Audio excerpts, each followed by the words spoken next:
Shalom, saudara-saudari terkasih, kembali bersama Jemaat Amasya dalam topik mengapa hari raya bagi Tuhan yang telah ditetapkan dirubah. Sekarang mari kita mulai. Selama ini gereja telah memperingati hari-hari raya, tetapi tidak sesuai dengan ketentuan Tuhan. Menurut sejarah, pengajaran jalan Tuhan atau Derek Elohim telah dirubah lebih dari 2000 tahun yang lalu. Di saat pengajaran jalan Tuhan berkembang di kerajaan-kerajaan Eropa dan Afrika. Mari kita pelajari sejarah penyesatan jalan Tuhan. Ketika terjadi perlawanan di Yerusalem terhadap penjajah Roma tahun 70 Masehi yang mengakibatkan pembantaian terhadap bangsa Yahudi, penjarahan serta penghancuran bait suci oleh pasukan Roma yang dipimpin oleh Jenderal Titus, memperparah kebencian Roma terhadap bangsa Yahudi dan pengikut jalan Tuhan. Yang kemudian disusul perlawanan Simon Bar Kokhba tahun 132 sampai 135 dikarenakan Kaisar Roma Hadrianus membangun kuil dewa Jupiter di atas reruntuhan bait suci, juga pelarangan pelaksanaan praktek sunat dan pengajaran Torah, yang kemudian mengganti nama Yudea menjadi Palestina untuk menghapus jejak bangsa Yahudi. Akibat perlawanan tersebut, bangsa Yahudi terbunuh sebanyak 580.000 orang dan pengusiran bangsa Yahudi dari Yerusalem. Sampai pada masa Kaisar Konstantinus tahun 325 Masehi, didirikan agama baru bagi kerajaan Roma yang didasari pengajaran jalan Tuhan yang dirubah. Dan perubahan tersebut sekarang diikuti gereja-gereja. Penyesatan jalan Tuhan diperparah dengan penetapan kalender baru oleh Paus Gregory ke-13 di tahun 1582.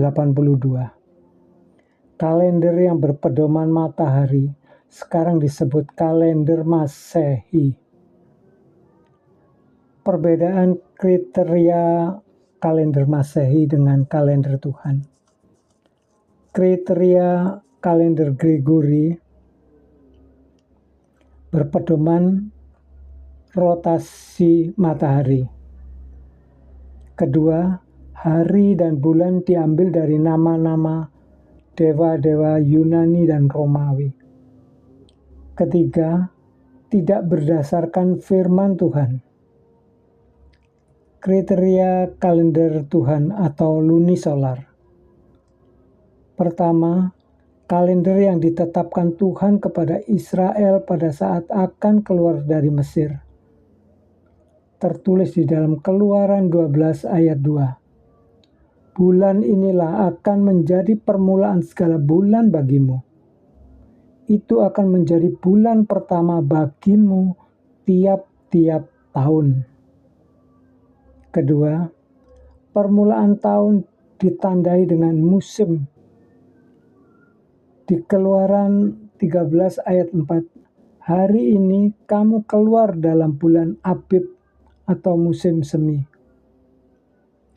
Yang ketiga, kalender ini disebut lunisolar karena berpedoman bulan.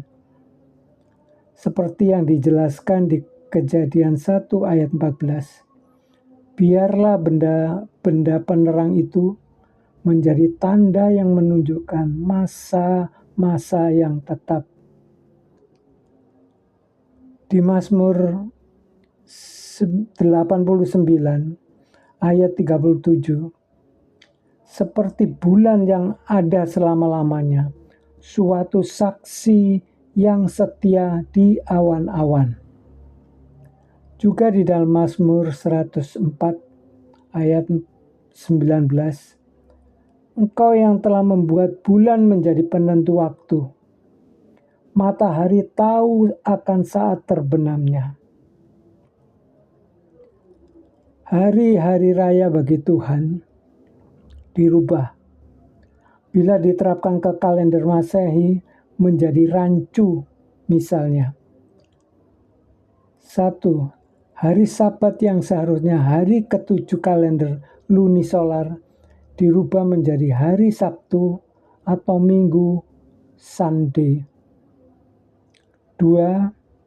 Hari kelahiran Yahsua 29 Sawak atau Tamus sekitar bulan Juli Masehi dirubah menjadi tanggal 25 Desember yang adalah hari ulang tahun Dewa Matahari atau Dies Natalis Solis Invicti.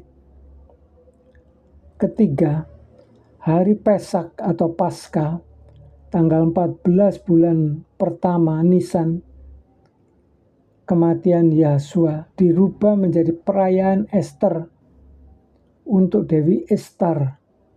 Tanggal dan bulannya selalu berubah. Contoh, Paskah di tahun 2015 jatuh tanggal 3 April. Sedang di tahun 2016 jatuh di tanggal 25 Maret. Demikian seterusnya berubah. Keempat, Hari Raya Pondok Daun tanggal 15 bulan ke-7 Tisri juga berubah-ubah serta dilupakan. Kalender Tuhan lunisolar. Keterangan tanggal-tanggal yang diblok adalah ketetapan hari raya yang tertulis di dalam Imamat 23 ayat 4 hingga 42. Tanggal 14 pada bulan Abib adalah Pesak, kematian Yahsua. Kemudian diteruskan puasa ragi selama 7 hari. Tanggal 28 sampai tanggal 29 bulan ke-4 Sawak atau Tamus adalah hari persembahan korban sajian, juga hari kelahiran Yahsua. Tanggal 1 ke-7 Tisri, hari peniupan serunai atau shofar.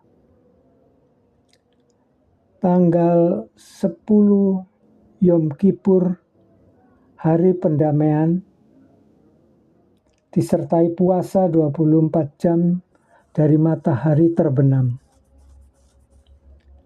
Tanggal 15 sampai tanggal 21, Hari Raya Pondok Daun. Hari-hari Sabat yang tetap. Tanggal 1 Nisan, Sabat Tahun Baru atau Rosh Hashanah. Di musim semi, sekitar Maret sampai April Masehi. Tanggal 1 Sabat Bulan Baru, Rosh Kodesh. Tanggal 8 Sabat Hasbi'i atau hari ke-7 pertama. Tanggal 15 Sabat Hasbi'i kedua. Tanggal 22 Sabat Hasbi'i ketiga. Tanggal 29 Sabat Hasbi'i keempat. Sedangkan tanggal 2, tanggal 9, tanggal 16 dan tanggal 23 disebut hari pertama. Karena selama ini gereja menyelenggarakan ibadah maupun peringatan hari Tuhan tidak sesuai dengan ketetapan Tuhan. Dikarenakan mereka memakai kalender Gregori atau Masehi yang selalu berubah-ubah. Jadi bagaimana sekarang? Firman menyatakan dalam Malaki 1 ayat 7, "Kamu membawa roti cemar ke atas mezbahku, tetapi berkata, dengan cara bagaimanakah kami mencemarkannya? Dengan cara menyangka meja Tuhan boleh dihinakan." Doa kami, semoga umat yang mengasihi Tuhan mau melakukan apa yang benar di hadapan-Nya. Shalom, sampai berjumpa di topik-topik selanjutnya.